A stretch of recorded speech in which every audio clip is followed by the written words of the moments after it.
આજે તો કહીશ આપણે જવાનું છે વિડીયો શૂટિંગ માટે ઉતાવળી ચોકડી. મેં તો થઈ ગયો પછી નહીં બને તૈયાર. બાઇક લઈને પછી મેં નીકળી ગયો ઉતાવળી ચોકડી જવા માટે.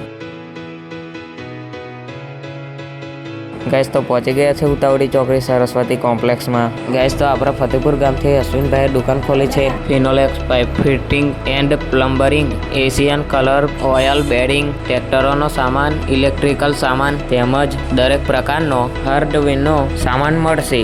ગાઈસ તો તમારે કોઈ પણ સામાનની જરૂર હોય તો પહોંચી જજો આપણા અશ્વિનભાઈની દુકાને.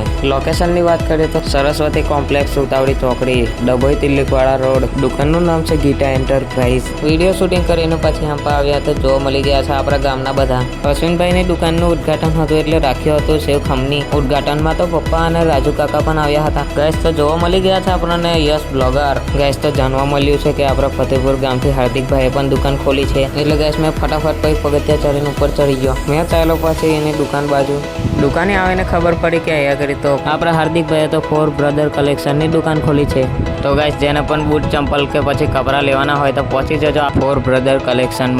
લોકેશન સરસ્વતી કોમ્પ્લેક્સ ઉતાવળી ચોકડી. વિડીયો શૂટિંગ કરીને પછી મેં નીકળી ગયો ઘરે જવા માટે. માગો આવીને પછી મેં એને સંદીપ આવી ગયા પાનપુરી વાળાની ત્યાં કરી ચૂરમો ખાવા. બની ગયો છે ચૂરમો અને વર્ગી ગયા છે ઝાપટવા. ચૂરમો ખાઈને મેં એને સંદીપ પછી નીકળી ગયા ઘરે જવા માટે. રસ્તામાં જોવા મળી ગયા ઉઠી માંડવાના બંકા. ગેસ તો પછી મેં એને સંદીપ તો પહોંચી ગયા ફતેપુર અને આવી ગયા ઘરે. તો ગેસ હવે અમે કરશું વિડીયો એડિટિંગ. તો ગેસ મળીએ આપણે એક નવા બ્લોગમાં.